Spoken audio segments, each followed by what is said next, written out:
नमस्कार। बखबर में आपका स्वागत है। मैं हूं राघवेंद्र सिंह। बखबर में आज हम बात करेंगे मध्य प्रदेश के मुख्यमंत्री शिवराज सिंह चौहान ने कांग्रेस के वरिष्ठ नेता और पूर्व अध्यक्ष राहुल गांधी पर निशाना साधा है। उन्होंने कहा कि भारत जोड़ो यात्रा तो उन्होंने की, लेकिन वो देश को बताते नहीं कि भारत जोड़ो यात्रा में उन्होंने हासिल क्या किया। तंज कसते हुए वो ये भी कहते हैं कि मुझे तो उनकी मानसिक आयु पर भी संदेह है। शिवराज सिंह यही नहीं रुकते, वो ये भी कहते हैं कि पूरे देश में विकास हो रहा है, समृद्धि हो रही है, समरसता आ रही है, लेकिन राहुल गांधी को ये दिखाई नहीं पड़ती। दुनिया में चारों तरफ उस समय केवल घोटालों की गूंज होती थी जब कांग्रेस का राज था। मुख्यमंत्री शिवराज सिंह ये भी कहते हैं कि आपने जो कुछ यात्रा में पाया वो भी देश को बताएं, क्योंकि भारत जोड़ो यात्रा तो तब ठीक थी जब भारत में कहीं टूटन होती। भारत तो पूरा एक है, लेकिन भारत जोड़ो यात्रा नाम देकर कहीं ना कहीं राहुल गांधी ने अपनी मानसिक आयु पर भी संदेह पैदा करने के सवाल लोगों को दे दिए हैं। इसी मुद्दे पर हम विस्तार से बात करेंगे, लेकिन चर्चा में हम ये भी लेंगे, मध्य प्रदेश के पूर्व मुख्यमंत्री कमलनाथ ने कहा कि शिवराज सिंह चौहान की सरकार में भ्रष्टाचार बहुत ज़्यादा है और वो भ्रष्टाचार से घिरी हुई सरकार है। पूरी बातचीत में शिवराज सिंह चौहान ने राहुल गांधी पर क्या कहा और कमलनाथ ने शिव सरकार पर क्या कहा, महत्वपूर्ण मुद्दे हैं। इस पर चर्चा के लिए हमारे साथ स्टूडियो में मौजूद हैं हमारे विशेष मेहमान, वरिष्ठ पत्रकार साथी संजय सोनी जी। स्काइप पर रहेंगे दो वरिष्ठ पत्रकार, देवदत्त दुबे जी और डॉक्टर राहुल रंजन जी। चर्चा की शुरुआत के पहले सुनवाते हैं कि मुख्यमंत्री शिवराज सिंह चौहान ने राहुल गांधी के लिए क्या कहा था। राहुल जी की मानसिक आयु पे मुझे सदैव संदेह होता है। राष्ट्रपति के अभिभाषण पर, राष्ट्रपति जी के अभिभाषण पर जो बातें अभिभाषण में कही जाती उन पर चर्चा होती है, लेकिन अभिभाषण पर एक बात नहीं की। उद्योगपतियों के बारे में बोलते रहे और ये बात वो कर रहे हैं जो स्वयं जमानत पर है। मैंने संविदा कर्मचारी हुए, हमारी संविदा के हुए, हमारे आउटसोर्स वाले हुए। आज आउटसोर्स में कोई आरक्षण नहीं, कोई मिनिमम वेज नहीं, उल्टा जो आउटसोर्स का देता है वो तो कमीशन देता है और वो कमीशन ऊपर तक जाती है जो ठेका लेता है आउटसोर्स का। ये भ्रष्टाचार की तो इन्होंने व्यवस्था बनाई हुई है, इसलिए अधूरी योजनाएं मध्य प्रदेश में इतनी सारी है। तो कुल मिलाकर मध्य प्रदेश के मुख्यमंत्री शिवराज सिंह चौहान राहुल गांधी की राजनीतिक समझ पर भी सवाल खड़े करते हैं और वो कह रहे हैं कि मुझे तो उनकी मानसिक आयु पर संदेह है। इस पर विस्तार से बात के लिए मैंने आपको पहले ही बताया कि संजय सोनी जी स्टूडियो में मौजूद हैं और देवदत्त दुबे और डॉक्टर राहुल रंजन भी जुड़ेंगे। संजय जी, दरअसल राहुल गांधी को लेकर बहुत सारी बातें पहले से चलती हैं। अब हो ये रहा था कि भारत जोड़ो यात्रा के बाद राहुल गांधी में परिपक्वता बढ़ेगी और वो देश को समझ पाएंगे कि देश पूरा क्या है, क्योंकि कन्याकुमारी से कश्मीर तक की यात्रा ने राहुल गांधी जी के तजुर्बे में निश्चित रूप से इजाफा किया होगा। उन्होंने देश को समझने की कोशिश की होगी और लोगों ने भी राहुल गांधी को बताया होगा कि उनके लिए दिक्कतें क्या हैं, क्या सुविधाएं और क्या नहीं है। उन्होंने कांग्रेस को भी समझा होगा, देश को भी समझा होगा और ये भी जाना होगा कि अब देश की राजनीति को किस दिशा में ले जाना है। आपकी राय कि उनके भाषण पर जो तंज कसा है शिवराज सिंह चौहान ने कि राहुल गांधी को बोलना था राष्ट्रपति के अभिभाषण पर और वो बात कर रहे थे देश के उद्योगपतियों पर या उनकी यात्रा पर, आपकी राय? देखिए, बिल्कुल सही कहा। और मैं वैसे जनरली इस बात की टिप्पणी का विषय जो अगर आता है तो वो इसलिए भी नहीं किया जाना चाहिए कि मैंने मीडिया के पक्ष से कि नेता तो टिप्पणी करेंगे और बयानबाजी होगी ही, लेकिन ये बात सच है कि जो विधानसभा में या लोकसभा में अगर अभिभाषण है, बजट पे अगर चर्चा है, तो उसको वाकई ये सच बात है, शिवराज जी ने इसमें कहीं गलत नहीं कहा है कि उस पे विषय पे चर्चा होनी चाहिए। देश पे क्या हालात हैं, देश पे कैसा माहौल है, अर्थव्यवस्था की क्या दिक्कत है या महंगाई या जो भी विषय हैं आए हैं उस पर चर्चा होनी चाहिए। लेकिन आज मैंने भी जब थोड़ा सा देखा वीडियो तो मुझे भी लगा अडानी ठीक है, एक विषय हो सकते हैं क्योंकि अभी हाल में ही मामला गर्म है, लेकिन अगर सारी बातें अदर्स होंगी, दूसरी होंगी जो सदन की चर्चा का विषय ना भी हो, तो फिर वो कहीं ना कहीं ये सवाल तो खड़े होंगे ही कि आखिर ये विपक्ष या विपक्ष का नेता या पूर्व राष्ट्रीय अध्यक्ष ने क्या बोला। जी, तो इस पे मैं समझता हूं कि इस पे जवाब जरूर, ये सवाल जवाब का विषय है और ये आना भी चाहिए। और मैं समझता हूं कि जो गंभीरता विपक्ष को दिखाना चाहिए, क्योंकि ये भी सच है कि जब सदन का नेता अगर कोई विपक्ष की बातें अच्छी कही होती हैं तो वो गंभीरता से सुनता है, और उसको हो सकता है कि वो अपने भाषण में भी ले कि विपक्ष ने हमें क्या सुझाव दिया था। तो कुछ सुझाव, कुछ सवाल, कुछ चर्चा, ये सब चीजें उसमें शामिल होना चाहिए, जो मैं समझता हूँ उसमें कहीं नदारत भी नहीं। देवदत्त जी, दरअसल राहुल गांधी जी ने जो कुछ कहा लोकसभा में, मध्य प्रदेश के मुख्यमंत्री का जो निशाना था वो राहुल गांधी पर था। और कहीं ना कहीं हमें लगता है कि अब भारत जोड़ो यात्रा के बाद राहुल गांधी जिस तरह की बात करेंगे, सरकार को लेकर, सरकार पर जो आक्रमण होगा, मोदी जी को लेकर होगा, उद्योगपति को लेकर होगा, कहीं ना कहीं पूरी बीजेपी या सत्ता पक्ष राहुल गांधी की समझ को भी कटघरे में खड़ा करेगा। और ये भी कोशिश करेंगे कि आखिर जो उद्योगपति हैं वो पिछले 9 साल में पैदा नहीं हुए देश में, वो उद्योगपति तो पिछले कई वर्षों से भारतीय उद्योग जगत में काम कर रहे हैं, चाहे वो अडानी की बात हो, अंबानी की बात हो, टाटा बिरला की बात हो, ब्रजमोहन दूत जी की बात हो। तो ये बहुत सारे उद्योगपति जो हैं ये पहले से ही काम कर रहे हैं। 8-9 साल में तो उन्होंने कोई ऐसा काम नहीं किया। तो कहीं ना कहीं इन तमाम मुद्दों को लेकर सरकार कांग्रेस पर भी निशाना साधेगा, और राहुल गांधी इस पर जितना बोलेंगे उतनी बात मुझे लगता है कि सियासी रंग लेगी और निशाने पर राहुल रहेंगे। आपकी राय, शिवराज सिंह का ये बयान क्या कहता है कि राहुल गांधी की जो समझ है वो अभी एक तरह से मानसिक आयु के हिसाब से उन्हें कम दिखती है, क्योंकि बोलना था बजट पर, राष्ट्रपति के अभिभाषण पर, और वो बोल रहे थे अपनी दूसरी बातों पर जो जिसका संबंध लोकसभा से कम था। आपकी राय? देखिए, राजनीति में अक्सर यही होता है कि कमजोर कड़ी तलाशी जाती है। आप कोई भी हो, चाहे सत्ता पक्ष हो विपक्ष हो, वो कमजोर जहां होता है वहां हमला करता है। तो राहुल गांधी को जो कमजोर कड़ी लगती है वो इस समय क्या मुद्दे, बहुत सारे मुद्दों पे वो धार दे नहीं पा रहे। उनको अभी अडानी का मुद्दा लग रहा है तो उन्होंने वहां चोट की। और बीजेपी तो हमेशा से राहुल गांधी को पहले पप्पू करती आई घोषित, उनके बारे में ऐसे बयानबाजी करते रहे।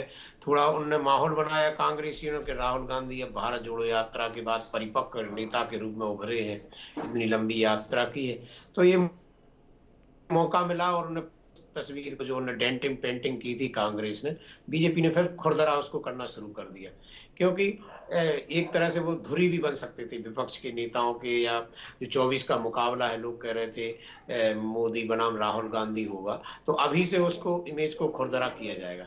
राजनीति में आजकल आप देख रहे हैं कि चाहे विधानसभा हो, लोकसभा, अब न वैसे वक्ता बचे, न पढ़ने वाले जनप्रतिनिधि बचे, चाहे विधायक हो, सांसद हो। अब तो जिस तरह की से हंसी मजाक ठिठोली और जिस तरह से विषयांतर बहस होती है, तो ये कोई नई बात नहीं है। देवदत्त जी, मैं इसमें एक चीज जोड़ूंगा। राहुल गांधी जी जब जम्मू कश्मीर में प्रवेश करती उनकी भारत जोड़ो यात्रा, तो पुलवामा कांड पर मध्य प्रदेश के पूर्व मुख्यमंत्री कांग्रेस के वरिष्ठ नेता दिग्विजय सिंह जी ने सवाल खड़ा किया था कि हमें इसके सबूत नहीं मिले हैं। तब राहुल गांधी ने दिग्विजय सिंह के इस वक्तव्य पर जो टिप्पणी की थी, मैं उसको दोहराना चाहता हूं। उन्होंने कहा था कि ये बेहूदगी भरी बात है, इसका कांग्रेस से कोई संबंध नहीं है, दिग्विजय सिंह जी की ये निजी राय हो सकती है। लेकिन उसके बाद जब वो श्रीनगर पहुंचते हैं तो श्रीनगर में वो कहते हैं कि जम्मू कश्मीर में पहले जम्मू कश्मीर के लोग शासन किया करते थे, अब जम्मू कश्मीर पर बाहरी लोग शासन कर रहे हैं। तो ये कहीं ना कहीं दर्शाता है कि जो धारा 370 को लेकर कांग्रेस की राय है, उन्होंने उसको सीधे तौर पर तो नहीं कहा, लेकिन ये जरूर कहा है कि 370 के बारे में हम विचार करेंगे। तो एक गलती या एक ऐसी अटपटी बात दिग्विजय सिंह करते हैं जिस पर खुद ही राहुल गांधी उसे खारिज करते हैं, लेकिन फिर दूसरे दिन ही वो श्रीनगर में ऐसी बात करते हैं जो कांग्रेस को ज़्यादा डैमेजिंग करती है। तो कहीं ना कहीं जो उनकी परिपक्वता है उस पर सवाल खड़े करने के भाजपा को बहुत मौके मिलने वाले हैं। हम संसद में उनके अभिभाषण पर जो उन्होंने चर्चा की उसकी बात भी कर रहे हैं और पूरी भारत जोड़ो यात्रा की बात भी कर रहे हैं। लेकिन मैं इसमें एक लाइन और जोड़ूंगा कि भारत जोड़ो यात्रा का जो समर्थन मिला है उससे राहुल गांधी और कांग्रेस अभिभूत है। जाहिर है कि अब राहुल गांधी का जो कॉन्फिडेंस है वो ऊपर जाएगा, और वो जो कॉन्फिडेंस है कहीं ना कहीं वो उन लोगों को दिक्कत पैदा करेगा जो राहुल गांधी को थोड़ी सलाह देते हैं या कहते हैं कि आप थोड़े से गलत रास्ते पर हैं, आप अपना रास्ता बदलें या अपनी सोच बदलें या विचार बदलें। कहीं ना कहीं राहुल गांधी थोड़ा सा उस पर ज्यादा जिद्दी हो जाएंगे या दृढ़ हो जाएंगे? आप किस पर राय? तक स्वस्फूर्त होता है, जो आत्मचिंतन के बाद या परिस्थितियों को समझने के बाद जो वक्तव्य निकलती है, जो विचार निकलती है, जो दिशा तय करती है, वो मौलिक होती है। जी। लेकिन जब आप सलाहकारों के माध्यम से और किसी और माध्यम से प्रेरित होकर एक तरह से उत्प्रेरक के द्वारा प्रेरित होते हैं, तब आपकी वो दिशाहीनता कई बार आ ही जाएगी सामने। राहुल गांधी चूंकि गांव में जन्मे नहीं, उन्होंने ग्रामीण जीवन भारत को जो समझा वैसा समझ नहीं पाए, वो एक ऐसे परिवार में जन्म लिए, लेकिन वो सीख रहे हैं लगातार। और सीखने में यदि वो जितना कम बोलेंगे, मुझे लगता है उतना अच्छा उनके लिए रहेगा, क्योंकि अभी सीखने की प्रक्रिया जारी है। शुरू में यात्रा के दौरान वो जो कम बोल रहे थे, उनकी बहुत परिपक्वता आ रही थी। लेकिन मैं फिर कहूंगा कि जो राजनीति की दो ध्रुवी राजनीति जो होती जाती है देश में, जैसे कई प्रदेशों में है, उसका राहुल गांधी को फायदा मिलेगा, लेकिन वो उसको समझ पाए और अपने सलाहकारों को भी बता पाए कि हम बहुत कुछ समझ चुके हैं। हम पार्टी में कौन क्या कर रहा है, विपक्षी दल या सत्तारूढ़ दल की क्या कमियां हैं, हमें पता है, हमें कहाँ हमला बिल्कुल। करना है, कहाँ हमें अपनी पार्टी को गठित करना है। ये सब बातें यदि वो समझ पाएंगे तो उनके लिए मौका है। यदि उनमें इतनी अच्छी वो समझ वो होती तो आज युवा है, तो युवा वर्ग उनके साथ होना था, लेकिन वो युवा आज मोदी के साथ घूम रहा है। तो ये जो लेकिन अंतर है, देवदत्त इसको जी, पाटने युवाओं के का समूह तो भारत जोड़ो यात्रा में काफी बड़ी संख्या में उनके साथ नजर आया। अब वो वोट में कितना कन्वर्ट होगा ये तो नहीं कह सकते, लेकिन समूह जो उनके साथ दिख रहा था, उस भीड़ ने, उस लोगों की संख्या ने निश्चित रूप से कांग्रेस और राहुल गांधी का मनोबल ऊंचा किया है और उनके विश्वास में एक तरह से बढ़ोतरी की है। डॉक्टर राहुल रंजन, पूरा मामला ये है कि भारत जोड़ो यात्रा के बाद उनका जो राहुल गांधी का आत्मविश्वास है वो एकदम 7वें आसमान पर है। निश्चित रूप से उन्होंने मेहनत की है, लंबी यात्रा थी और वो आधी बाह की जो टी शर्ट पहनकर घूम रहे थे, उससे भी युवाओं के बीच में एक मैसेज गया कि वो बहुत ही ऊर्जावान है और उनको जाड़े का भी असर नहीं होता, सर्दी का भी नहीं होता असर, चाहे वो कन्याकुमारी का मौसम हो या फिर जम्मू श्रीनगर का, कश्मीर का। आपकी राय कि जिस ढंग से राहुल गांधी पर तंज कसा है शिवराज सिंह चौहान ने उनकी मानसिक आयु को लेकर, उसे आप किस किस ढंग से देखते हैं और क्या एंगल हो सकते हैं? पहली चीज तो ये है कि 50 साल की उम्र में राहुल गांधी आ गए हैं और उनको अपरिपक्व कहना तो बिल्कुल निरर्थक बात है। अब वो राजनीति को बचपन से जिस व्यक्ति ने देखा हो, समझा हो और एक पीढ़ियां उनकी एक दौर निकल गया हो, और राजनीति को अब ये समझना उनके लिए कोई बहुत बड़ी चीज नहीं बची है। तो इस चीज को तो आप सिरे से नकार दीजिए कि राहुल गांधी की समझ इस देश के प्रति नहीं है, या फिर वो समझ राजनीति को समझ नहीं पाए देश की। संसद वाला जो दूसरा मामला है, क्योंकि अक्सर आप देखिए कि विधानसभाओं में या लोकसभाओं में विपक्ष को इतना मौका नहीं मिल पाता कि वो अपनी बात को रख पाए। अब उनको जब मौका मिलता है तभी वो अपनी बात करते हैं। अब अभिभाषण, राष्ट्रपति के अभिभाषण पे बात होना थी, नो डाउट उनको करना थी अभिभाषण पे बात, लेकिन वो अडानी का मुद्दा लेके आए, क्योंकि राहुल गांधी को यह बहुत अच्छी तरीके से मालूम है कि यही मौका है जब वो इस मुद्दे को पूरे देश में उठा सकते हैं, लोगों को बता सकते हैं। ये ज्वलंत मुद्दा है, पूरा देश इस समय देख रहा है। तो राहुल गांधी ने मौके को देखा और चौका लगाने की चेष्टा की, और उसमें मैं जहां तक समझ पाया हूं, वीडियो भी देखे मैंने, मैं जहां तक समझ पाया हूं कि इसको लेकर के राहुल गांधी ने जो भी बोला है, जो मुद्दे उठाए हैं, वो वाकई में भारतीय जनता पार्टी के ऊपर भारी पड़ेंगे। तो इसको आप परिपक्व नहीं कह सकते कि उनकी बुद्धिमत्ता को कोई प्रश्न चिन्ह नहीं लगाया जा सकता। जो मुद्दे उठाए गए हैं वो देश के लिए ज्वलंत मुद्दे हैं, क्योंकि मामला हिंदुस्तान में उस प्रॉपर्टी का है, उन लोगों का है जो एसबीआई और एलआईसी से जुड़े हुए लोग हैं।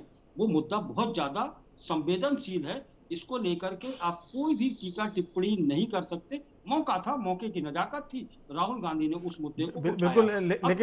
लेकिन राहुल जी, दरअसल एसबीआई और एलआईसी की जहां तक बात है, रिजर्व बैंक ऑफ इंडिया ने इसकी जांच के लिए कहा है। कोई भी सिस्टम जांच करके तो बताएगा ना कि हम किसी 7 समंदर पार की किसी शोध संस्थान एजेंसी की राय पर हम देश के किसी भी आदमी को फांसी पर अटका देंगे, ये तो संभव नहीं होता। जब आरबीआई के संज्ञान में ये बात आई तो उन्होंने जांच के लिए कहा। अब जांच की तो प्रतीक्षा करनी पड़ेगी। दूसरी बात यह कि जो एसबीआई की रिपोर्ट है, उनका कहना यह है कि हमने जो लोन दिया, कर्ज दिया है, वो सुरक्षित है और उसकी वापसी हो रही है, अदायगी हो रही है। एलआईसी की जहां तक बात है, 0.1% उसका उसमें स्टेक लगा हुआ है। तो कर्ज की वापसी हो रही है, सब चीज़ें ठीक चल रही है। एक एजेंसी ने इस पर टिप्पणी की है और वो टिप्पणी की है किस आदमी पर, हालांकि आज विषय नहीं हमारा इस पर, वो टिप्पणी की है कैसे उद्योगपति पर जो दुनिया में अरबपतियों के क्लब में नंबर 2 पर आ गया था। भारत एक विकासशील देश है और विकसित देशों के जो अरबपति है उस क्लब में नंबर 2 या नंबर 3 पर रन करना हर किसी को गुजारा नहीं होता। खासतौर से हम ये देखते कि जिन देशों में रंगभेद की नीतियाँ हैं वहाँ एक काले देश के लोगों का एक आदमी अगर नंबर 2 पर पहुँचता है तो ये हमें लगता है कि इसको कई ढंग से देखने की ज़रूरत है। हालांकि इस पर किसी दिन और विस्तार से बातचीत कर सकते हैं। ये मामला राष्ट्रीय और अंतर्राष्ट्रीय स्तर का, लेकिन अडानी देश का उद्योगपति है और अडानी, टाटा, अंबानी, बिरला ये एक दिन में पैदा नहीं होते किसी भी देश में। सरकारें किसी की भी हो, उद्योगपति देश की संपत्ति होते, एसेट्स हैं। अगर हम किसी देश की एजेंसी पर उनको सजा दे देंगे या उनको आरोपी मान लेंगे तो नुकसान तो देश का हो रहा। अडानी का देश नुकसान बाद में है, देश का नुकसान पहले है, चाहे वो शेयर मार्केट की बात हो या किसी और की बात हो। इस पर कभी और मैंने कहा कि विस्तार से बात करेंगे, लेकिन अभी तो राहुल गांधी की मानसिकता पर जो तंज कसा है मुख्यमंत्री शिवराज सिंह चौहान ने, उसके बदले में तो नहीं कहेंगे, लेकिन उसी रो में आकर कमलनाथ ने मध्य प्रदेश की सरकार में कहा कि यहाँ भ्रष्टाचार बहुत ज़्यादा है और पूरी सरकार भ्रष्टाचार में डूबी हुई है। इस पर भी आपकी राय? भारत जोड़ो यात्रा के साथ में राहुल गांधी का जो प्रदर्शन रहा है, राहुल गांधी ने जिस तरीके से यात्रा की है, कांग्रेस को नो डाउट किसने ऊर्जा प्राप्त की है और कांग्रेस को नई ऊर्जा मिली है। और राहुल गांधी का जिस तरीके से परफॉर्मेंस और लोगों के साथ में मिलना जुलना रहा है, तो ये राहुल गांधी का दूसरा स्वरूप भी आपको दिखाई दिया कि जो पप्पू का आरोप लगता था, राहुल गांधी पप्पू नहीं बचे हैं, बालिग हो चुके हैं। और बालिग नहीं बल्कि 50 साल की उम्र पे आ चुके हैं, एक जिंदगी का एक पड़ाव खेल चुके हैं। तो राजनीति में 50 वर्ष की उम्र खेल जाना अब परिपक्व नहीं किया जा सकता। कमजोर कहीं से भी नहीं है राहुल गांधी। इसको भारतीय जनता पार्टी के लोग भी बहुत अच्छी तरीके से समझ चुके हैं कि राहुल गांधी अब वो राहुल गांधी नहीं है जिनको हम पप्पू कह दिया करते थे। अब बिल्कुल आपने ठीक कहा, राहुल गांधी कभी भी इस तरह के नहीं है जो कांग्रेस या भाजपा आरोप लगाती है, लेकिन उनको भाजपा के आरोपों के खिलाफ ये साबित करना पड़ेगा अपने बयानों से, अपने भाषणों से, अपने मुद्दों से कि वो संवेदनशील गंभीर किस्म की राजनीति करते हैं। मैं सिर्फ एक एग्जांपल दूंगा, उदयपुर सम्मेलन था कांग्रेस का, उस सम्मेलन में उन्होंने हिंदू और हिंदुत्व पर भाषण दे दिया, सम्मेलन की पूरी दिशा बदल गई। तो कई बार ये होता है कि आपका जो टाइमिंग का सवाल है कि आप किस बात को किस समय कह रहे हैं। ये अगर जिन व्यक्तियों में ये समझ पैदा होती है वो सफल व्यक्ति होते हैं समाज में, राजनीति में और बाकी जगह पर। लोग इसी पर ध्यान देंगे कि राहुल गांधी मुद्दों को किस टाइमिंग के हिसाब से उठाते हैं और कब कहां बोलते हैं, क्योंकि आज इसी पर बात हो रही है कि मामला था राष्ट्रपति के अभिभाषण का और आपने उस पूरे सदन में लंबा समय इसी पर बोला। लेकिन ये ठीक है कि उन्होंने उसका इस्तेमाल किया, उसका सदुपयोग किया और हॉट इशू को उन्होंने कवर किया जो अडानी को लेकर था। मैं लौटूंगा आपके पास। संजय जी, दरअसल निशाने पर कौन है? राहुल के निशाने पर अडानी का नाम है, लेकिन निशाने पर मोदी है। इधर मध्य प्रदेश के मुख्यमंत्री शिवराज सिंह चौहान राहुल गांधी के भाषणों को उनकी राजनीतिक समझ से जोड़ रहे हैं, तो निशाने पर राहुल गांधी है। और इसी बीच में कमलनाथ जिस ढंग से सरकार के कामकाज पर सवाल खड़े करते हैं, उसको लेकर निशाना भ्रष्टाचार पर है। आपकी राय कि 3 नेता हैं और 3 निशाने हैं? बिल्कुल, आप चुनाव नज़दीक आ रहे हैं तो चुनाव नज़दीक आने में इस तरह के बयानबाजी तो होंगे ही जी। और इस समय इसीलिए भी शिवराज जी या भाजपा के टारगेट में 2 नेता इसीलिए भी हैं क्योंकि अभी दोनों चर्चित हैं। और जहां तक सरकार संगठन ये समझ रही है बीजेपी का कि कहीं ना कहीं कमलनाथ का जो ग्राफ है वो कहीं ना कहीं चुनाव में नुकसानदेह हो सकता है भाजपा के लिए। और राहुल गांधी ने जो बुरहानपुर से जो यात्रा शुरू की और जो बात कही थी, आपको याद होगा कि उन्होंने कहा था कि निश्चित है, तय हो चुका है कि 23 में तो भाजपा की सरकार नहीं बन रही, ये कांग्रेस की सरकार बना रहे हैं। हाँ, उन्होंने कहा था कि लिख कर रख लो, आप ये लिख के रख लो जी। तो अब जब ये मुद्दा सामने है तो मुझे लगता है सिर्फ not only Shivraj ji, BJP का ये टारगेट ही होगा कि अब राहुल गांधी और कमलनाथ, क्योंकि दिग्विजय सिंह को तो वो अप्रासंगिक मानते हैं और लगातार उन पर दिग्विजय सिंह का अलग महत्व। दिग्विजय सिंह स्क्रीन पर नहीं आते हैं, वो संगठन के लिए काम करते हैं, वो पर्दे के पीछे खड़े होकर पूरे संगठन को एक्टिव करते हैं और संगठित करते हैं लोगों को। जी, तो इसी कारणों से अब चुनाव जैसे जैसे नजदीक आ रहे हैं तो बयानबाजी तेज होगी जी। और राहुल गांधी ने जो आज कहा है, जो उन्होंने समझा है, वो कहा भी इसलिए मीडिया से, तो ये आज चर्चा का विषय है। बिल्कुल। तो मुझे लगता है कि ये इस पे जरा राजनीतिक दलों को इन बयानबाजियों से थोड़ा बाज आना चाहिए। बिल्कुल बाज नहीं जिससे आएंगे, बिल्कुल बाज आने वाले नहीं, बल्कि वो इस तरह की बयानबाजी और बढ़ेंगी और ये तीखी होंगी। देवदत्त जी, अगर राजनीतिक लोग बयानबाजी नहीं करते तो फिर उनका चर्चाओं में रहना खत्म हो जाएगा। कई बार तो वो बयानबाजी चर्चाओं में होने के लिए कर देते हैं। आपकी राय कि ये जो सारा मसला है ये कहाँ तक आगे जा सकता है, क्योंकि निशाना राहुल गांधी पर है, राहुल का निशाना अडानी पर है, लेकिन निशाने पर मोदी है। इधर राहुल गांधी कम निशाने पर है, निशाने पर कांग्रेस है शिवराज सिंह चौहान के, और कमलनाथ के निशाने पर शिवराज सिंह की सरकार है। आपकी बहुत संक्षेप में राय। बिल्कुल, जैसे जैसे चुनाव नजदीक आ रहे हैं, 2023 में 9 राज्यों के चुनाव होना है और फिर 24 में लोकसभा के चुनाव, तो ये तो हमला बढ़ेंगे और एक दूसरे की जो तस्वीर है उसको डेंट, उसको खरोचेंगे, जिससे कि वो चमकदार छवि जनता के बीच जाए और वोट कबाड़ इसके पहले उसको खरोच के खुरदरा कर दो। क्योंकि राजनीति इसी का नाम है और ये चुनाव के समय तो अब और तेज होगी, आक्रामक होगी और ऐसे ऐसे मुद्दे ढूंढ के लाए जाएंगे जो खुद नेता को पता नहीं होंगे कि हमारे बारे में ये भी कमी है।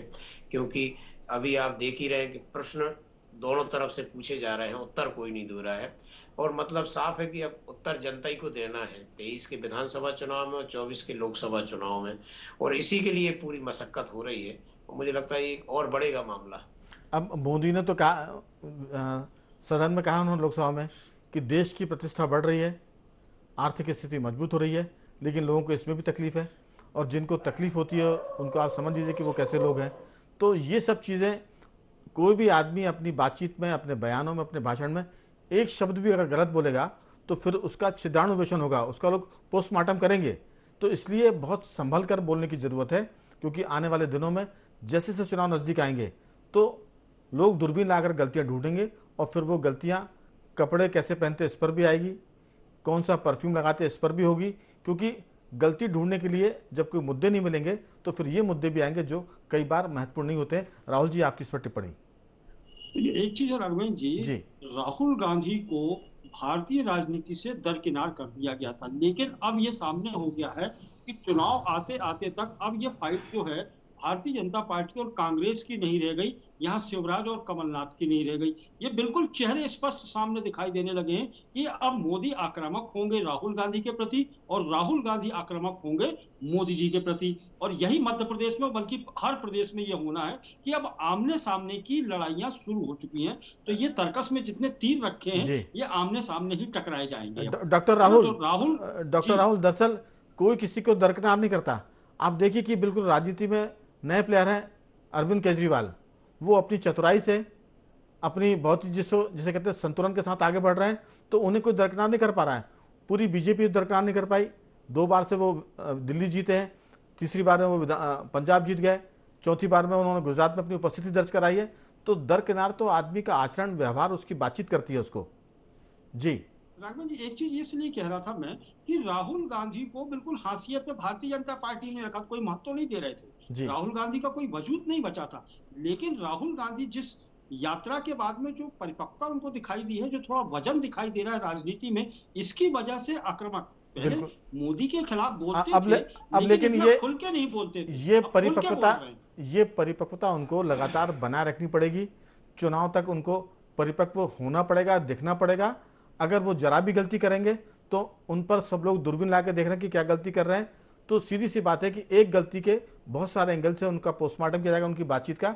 तो परिपक्व तो हो गए हैं, वो उम्र 50 साल की है, लेकिन परिपक्व दिखे भी और लोगों को लगे भी, ये सब चीज़ें लोग महसूस करेंगे, तब जाकर ये मामला थोड़ा सा संभलेगा और सुलझेगा और कांग्रेसी भी उनकी परिपक्वता का लाभ लेंगे और भारतीय राजनीति को उसका लाभ मिलेगा। समय की कमी है। मैं तीनों मेहमानों का धन्यवाद करूंगा, राहुल जी आपका भी, दुबे जी आपका भी और संजय सोनी जी आपका भी। तो कुल मिलाकर मध्य प्रदेश की सियासत, भले ही मामला दिल्ली का हो, राहुल गांधी के लोकसभा में भाषण का हो, लेकिन मध्य प्रदेश की राजनीति में जरूर उसको लेकर थोड़ा सा उबाल आया है। शिवराज सिंह चौहान ने जो टिप्पणी की है, आने वाले दिनों में कांग्रेस के लीडर्स पर अपनी प्रतिक्रिया देंगे और बातचीत का सिलसिला आगे बढ़ेगा। बाखबर में आज सिर्फ इतना ही।